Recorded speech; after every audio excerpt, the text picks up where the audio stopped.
Hi, I'm Dave Wessels, one of the pastors here at Urban Hope. Welcome to the Dream Team video series. This is the first in a series of 4. Today we're going to talk about who we are, how we got here, and what makes us different. And who better to talk about those things than the founder and lead pastor of Urban Hope, Pastor Adam Kling. Hey, we first of all want to say thank you for joining us today, taking time out of your day to watch these videos. And if you're watching them, we believe that you're looking for a church home and you've started to call Urban Hope Church your home. And so thank you for taking this time. And we'd love to be your home church. We'd love to be your church family and to do life with you and your family. And we're just ready to have a group of people that are on the same page with the same heart of love of Jesus Christ to impact this city for the cause of Jesus. So Pastor Adam, let's start by telling the folks your story. Where did you come from? How did you get into ministry? When did you get into ministry? Yeah, so my hometown is Iowa, and you can probably tell there's a little bit of accent. I've been around a little bit, but home is Iowa. Born and raised in Iowa, small town, Kellogg, Iowa. And that was home for me. Had a great home church, had a great mom and dad, took us to church our whole entire life, and just grew up in the church. And then after that, me and my wife met at Alabama at a school of ministry. She was down there. I was down there. We did ministry together, traveled together, and didn't begin just to fall in love with ministry and had some great mentors down in Alabama. And I think that's how it goes, right? That's where you meet your wife, is in those places. Yeah. And so then later, I ended up in Arizona from there, came out and was Tasha's dad's youth pastor. Wow. And so that's how I got out to Arizona, but it all started in Iowa and Alabama. Oh, incredible. How did you decide to launch a church in Flagstaff? What was that process like? Yeah, it was me and my wife begin to build a relationship. We knew that God had planted inside of us to plant a church. And so as we went through ministry as youth pastors and kids pastors and worship leaders and associate pastors, we knew eventually along in our journey that we were going to plant a church. And so God just began to open those doors, and really different pastors and mentors. Now about 5 years ago in our life, men began to open those doors to plant a church. And Flagstaff was on our heart. It was kind of close to us, about an hour and a half away from Prescott is where we were at. And we started just doing a study on the city and found out that 70% of Flagstaff has zero connection to a church. And so that really began to stir in our heart to come and plant a church here in this city. So I know just by listening to your stories that planting a church, it's a huge undertaking, and most churches don't make it past their third birthday. Wow. We celebrated our third birthday the fall of 2020. In this process, who did you lean on for advice, for direction, for help? Tell us about that process. It was God began to stir in our hearts, just mentors. Man, we looked around the pastors that had been in our life and that we had served under, and almost every single one of them at some point in their ministry had planted churches. And so we leaned into them, and we kept hearing the same echo of ARC, that's A-R-C, and they're an organization, not a denomination, that just helps church plants. Number one stands for Association of Related Churches. Is that right? Churches, yeah. yep. Okay. And so we went and checked them out, went to a conference there, and they just give you the tools and resources to plant healthy churches. Yeah. And so we leaned into them, got some other great mentors and pastors that surrounded us. And it's a great organization just to help you structure and build and kind of know where you're at along that process to build a healthy church. And then there was about 15 couples that had been in our life that we had done ministry with at the current church and other churches that we kind of begin to share this dream, share this vision with them. And they were crazy enough to pack up their homes, leave their jobs, leave families to come to the city of Flagstaff and help us plant this church. That's an amazing sacrifice. Yeah. We moved into our current location on Plaza Way in January of 2021. Talk about how did that happen, and where do you see us going in 3 or 5 years? Yeah, we started out, in our house, in our apartment, and I remember we were at the Aquaplex in town in our living room for a long time, and then God opened the door for us to meet at the Orpheum Theater. That was kind of our home for the first 3 years, and it kind of ran into the COVID season and the outbreak of COVID, and so things things begin to shut down, and so we went online. In the middle of COVID, as we were meeting online, God opened the door for us to have a home and a building 7 days a week. The Orpheum, we could only be in there on Sundays, and so again, God just provided in a time that we wouldn't think would be a great time to find a new building and finance a new building. But God provided, and it was amazing to see how God did that in the middle of a pandemic. And so we're blessed to be at Plaza Way, a place where we can meet 7 days a week, do all of our ministry there. And we just know in 3 and 5 years, we're just scratching the surface of what God has in store for Urban Hope Church. And 3 to 5 years, we see ourselves in a more permanent building. We see Urban Hope Church being a part of launching and starting a dream center here in this city. And there's a lot of big dreams that God is stirring inside of us. And man, we believe if you're watching the video, God's calling you to be a part of those, to help us see those dreams unfold. Yeah. So let's turn a corner and talk about the structure of Urban Hope. Can you tell us how is Urban Hope organized? How's it led? How do you do that? Yeah.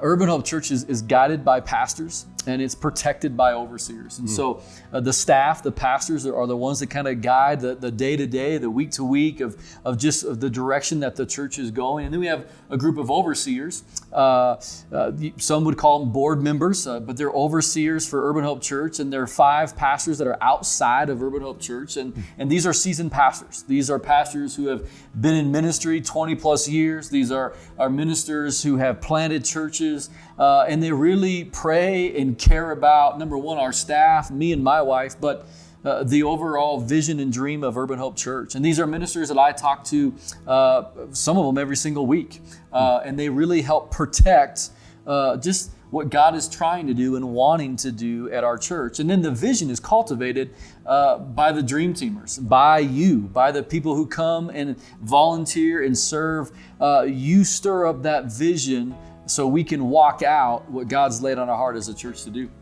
Tell us about the core ministries. What are the ministries that happen day in, day out, week in, week out at Urban Hope? Yeah, we just, number one, our Sunday morning services, it's all directed at the unreached. People who have never maybe walked into church, maybe it's been a long time for them they've walked into a church, and we know how hard that is. One of the scariest things you'll ever do is go and check out a new church, and we know there's people that have never been to church before, people that haven't been to church a long time. And so our Sunday mornings are geared towards that group of people. That we want them to come in and feel welcome and feel loved and feel accepted, no matter how close they are in their walk with Christ or how far away that they are in their relationship with Jesus Christ. That we just want to do that journey and do life together. And we just, there's all kinds of ministries going on at Urban Hope Church, all ages. We are a generational church. And so we have a great kids program. We have a great youth department and young adults and, on the college ministries and men's ministry, women's ministry. There's all kinds, no matter who you are, your background, your age that you're watching, I promise you that there is a ministry for you to plug into outside of our Sunday morning. And we really use those groups outside of Sunday morning to equip the believer. And we just believe that we want to be a church that gives you the tools and resources to walk out your God-given calling that we all have in our life. And some of what we do as a church happens outside of the building, in people's homes. Tell us about that. We call them community groups outside. And it's our heartbeat for every believer to attend and come to a home church on Sundays. And then we believe that we want you to plug in to a ministry, a community group outside of Sunday where you can grow in your spiritual walk and really get those spiritual tools to help you continue to grow and walk out your God-given calling. We're going to turn a corner again. Every church that I've been into through my life has cultural distinctives. It's the DNA of the church. It's what makes them unique. What's unique about Urban Hope? Man, we at Urban Hope, we want to cultivate. I believe we've done a great job as a church so far. And again, that happens from people like you, from our dream team, the people that are coming and being a part of this church, is that we just want to, from when you come in, as you're pulling into the parking lot, we got people that are welcoming you out on the corner, waving signs. You'll see our flags. You'll hear the music. We really want you, if you haven't experienced it, to feel the culture, really a welcoming culture before you ever get into our front doors. Yeah. And then as you get in our front doors, everyone's welcome. Again, no matter where you're at in your walk with Jesus Christ, every single person is welcome, and we want people to feel that. Yeah. What else is important? I know that welcoming people, loving people well is vital to us. But what else? What else makes us different? Yeah, we believe that every single person is gifted, that God has wired you together with a gift and a talent, again, to add to His church and to help us be the church that God's called us to be. We believe that there's a spot for everybody. We kind of say it in a joking manner, but not, that everybody's a 10 somewhere.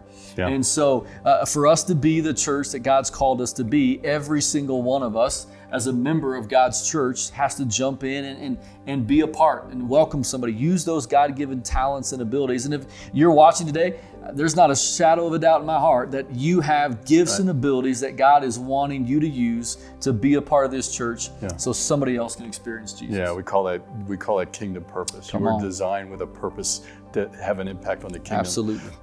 Most churches are internally focused. Yeah. They spend all their time and all their money and all their thinking and creativity creating programs and buildings and stuff for the people who are inside. Yeah. We don't flow that way. Why not?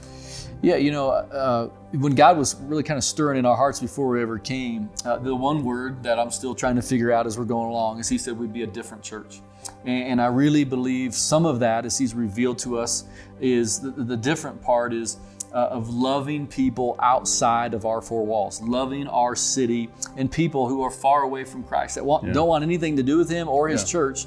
We want to find ways, and tangible ways, to meet them and do life with them and love them until they ask us why. And so when we got up here, we really wanted to bring a unity with churches. And I'm so thankful that there are so many healthy, good, powerful churches here in Flagstaff that have set a foundation for churches like us to come and be welcomed and to build on what they've been creating for the last few years. And so we've just really rallied with them to bring a unity here in the churches, no matter the denomination, no matter the background, no matter how long we've been in the city. But we've agreed on a few things, some doctrinal things, and now we're running after. And we really call it that we just believe that here it's one church and it's one mission. One church, one mission. And that's our heartbeat. We want to create a place that all of us together are running after the cause of Jesus Christ. And so that's one way. We do our serve days every 3 months. Urban Hope Church does a serve day that we connect with our mayor and city officials and schools of what can we do to help this city. And then we invite other churches to come and be a part of that. And again, and so people ask, why in the world are you out here cleaning ditches? Why are you in these schools painting things? And then we begin to tell them about Jesus Christ and invite them to come and be a part of this family. So all of that takes resources. Where do those resources come from?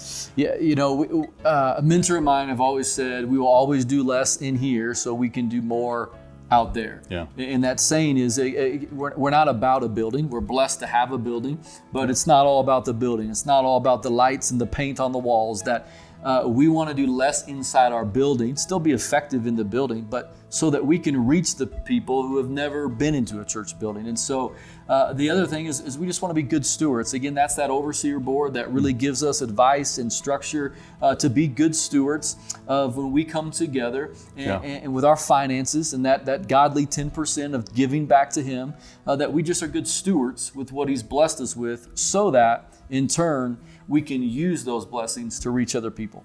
We've talked so far about who we are, how we got here. We've talked about our cultural distinctives, the things that make us different. Is there anything else a visitor or somebody who's brand new, who's watching this for the first time, what do they need to know about us? Yeah, we just, number one, the welcoming part, like wherever you're at in your walk, we want to welcome you.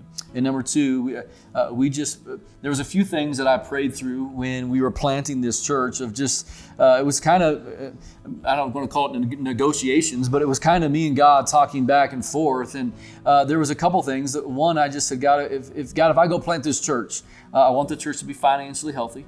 And really that was so that lost people in this city would know that the church was there, that we could bless people in tangible ways, in a way that would impact our city, powerful for the kingdom of God. And the other one was I wanted to see signs and wonders. I believe we serve a God that still does signs and wonders today, that still moves through the power of prayer of his believers. And so that was another, God, I want to see that. God, if you do those two things, I'll do whatever you ask me to do. And if you're watching, you haven't been to our church very long, I can tell you, God has been so faithful in those two areas.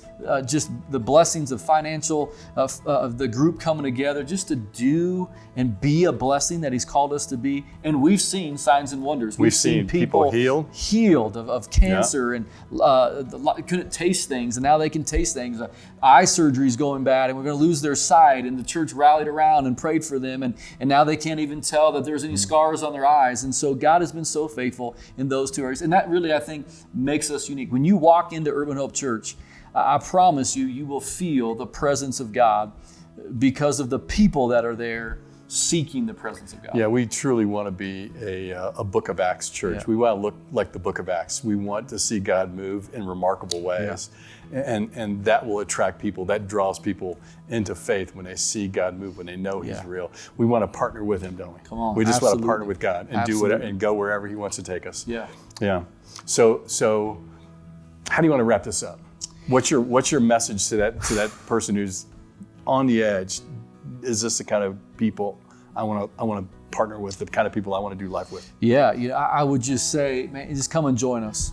And I think throughout these other videos that we're going to do and you're going to watch, I think, again, you'll just begin to get the heartbeat of Urban Hope Church. And I think you're watching them because God's already kind of tugging on you to be a part of this church family. And I would just say, man, just come be a part. Let's do life together. Use the gifts and talents that you have, man, to be used and multiplied to change people's lives. And I promise you, there's a place for you to fit in. There's a place for you to minister, and there's a place for you to get poured into and continue to take those next steps in your spiritual growth. We all just want to grow together. Yeah. We all want to continue to get closer to God. And on that journey, we believe we're going to change people's lives. And so excited that you've taken the time to begin to dive in a little deeper and find out about this church family. Pastor Adam, thank you for sharing your heart for ministry, for the heart for this city. And I want to thank you for watching. Yeah. Stay tuned for the second, third, and fourth videos in this series. God bless you, and we'll see you soon.